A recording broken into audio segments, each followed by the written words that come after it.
Happy rails to you. Welcome back, my friends. Happy rails to you. It's good to see you again. Thanks for watching the channel and the videos. Sometimes they go real fast and sometimes they're slow. Happy rails to you. Thanks for watching. Hi guys, welcome back. It's G-Man, My World 67.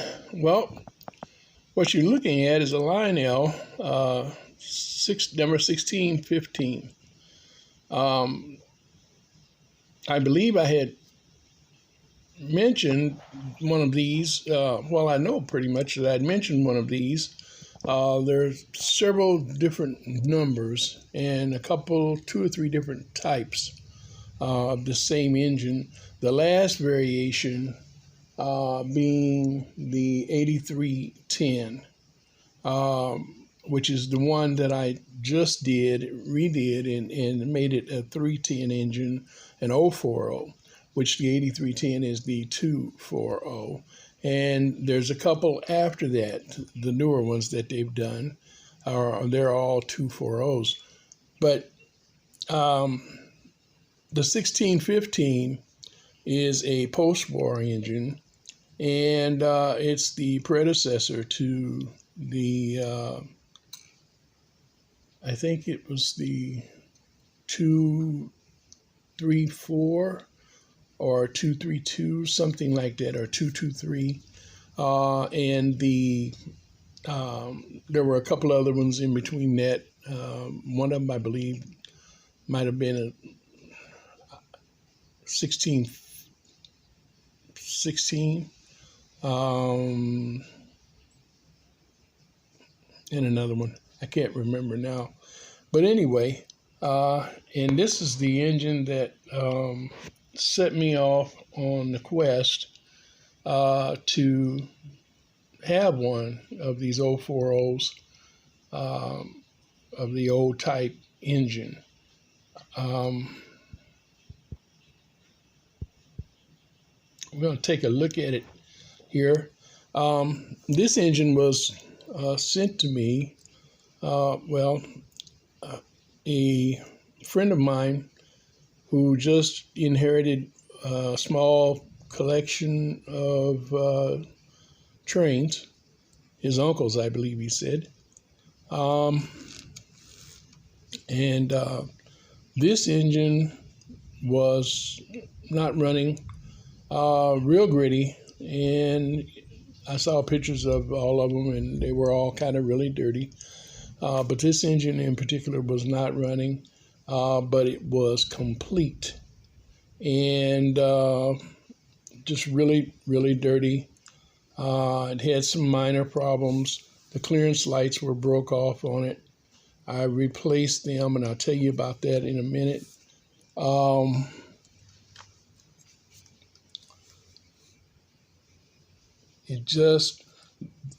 This side was out of sync a little bit. I got that straightened out. I had to pull a wheel and turn it a little bit, and so that it lined up with this one. So anyway, got it back in sync, and had to clean it up real good. The problem basically with this, the E-unit was really, really dirty. And I shot some alcohol up in it several times, and then gave it a little small squirt of WD, and it finally took off. I don't like to work on E-units, so I didn't want to tear it apart. I did take a cotton swab and went down in there a little bit and tried to get out any grit that was in there. But in all, the fingers didn't look that bad. The E-unit was just really, really dirty. I've never seen an E-unit as dirty as that one was. So anyway, this had a bad dent back here, and you really can't tell it now, but right in here, this was dented, and it was down here, and it was bad enough that you could tell. I guess it gotten dropped, and it kind of bent that down. Luckily, it didn't crack it, so this was reheated, and I took my ball peen hammer and kind of tapped it back in place. Whether you can see it or not. It's not perfect, but it's almost perfect. So I cleaned this up. I had to wash it twice.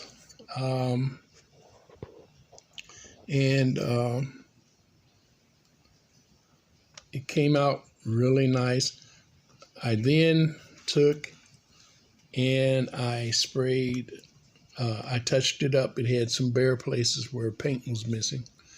And I touched it up and then sprayed it with clear.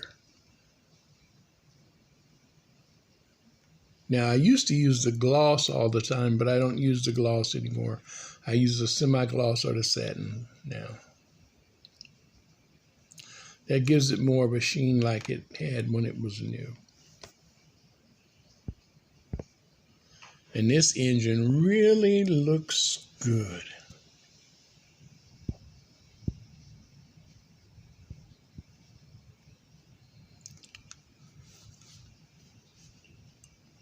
On the front here,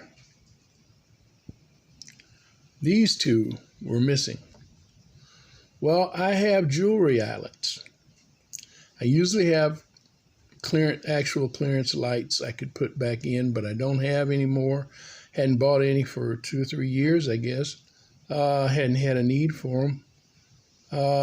And I used the last ones I had and didn't replace them, so I couldn't find any. But I do have these jewelry eyelets.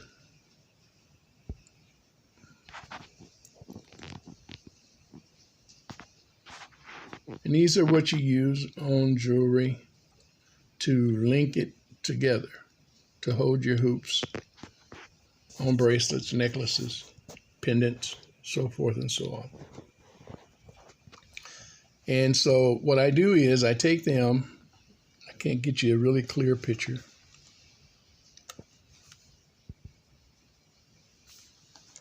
What I do is I take them, I fill them with glue. Let it sit. I come back with a green marker. I pin it over them with the green marker and let it sit for a few minutes. Then I'll put a little more dab of glue on top of that and let it dry, and it becomes really hard. And then I go back with the green marker again and I go over it with the green marker. You can see. I'm sorry guys if my picture's blurry. See it better maybe at that angle.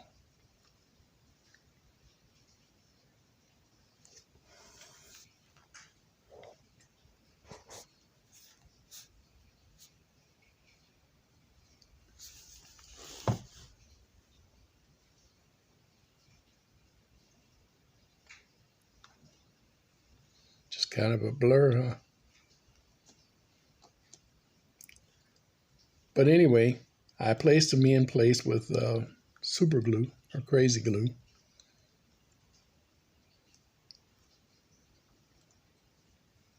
And there they are. I also had to rebuild the rim of this lens.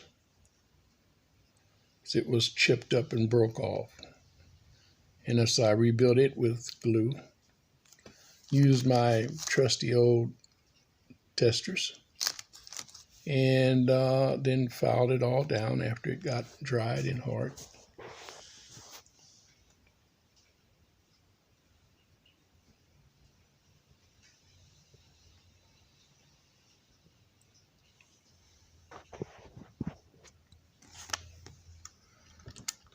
Now this engine looks like new. It's just amazing.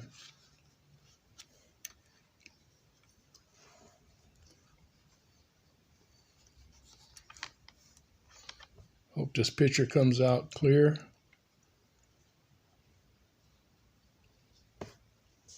My screen is so dirty I can't tell. Thought I cleaned it. Let me let you watch it run. Okay, we still got the 310 down there. I'm going to take it off. And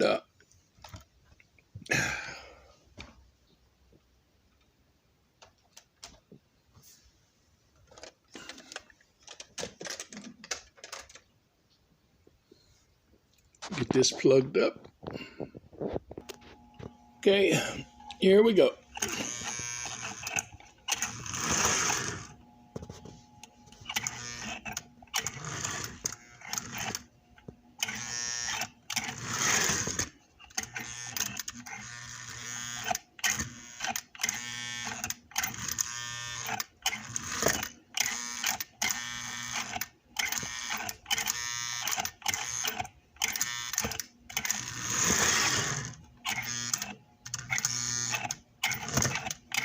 Sometimes it still hang up just a little bit.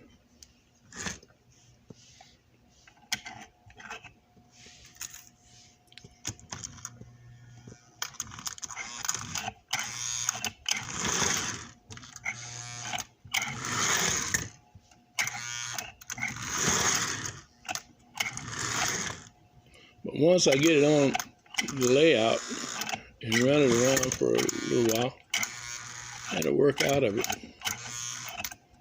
It's a little short distance, doesn't always do the trick.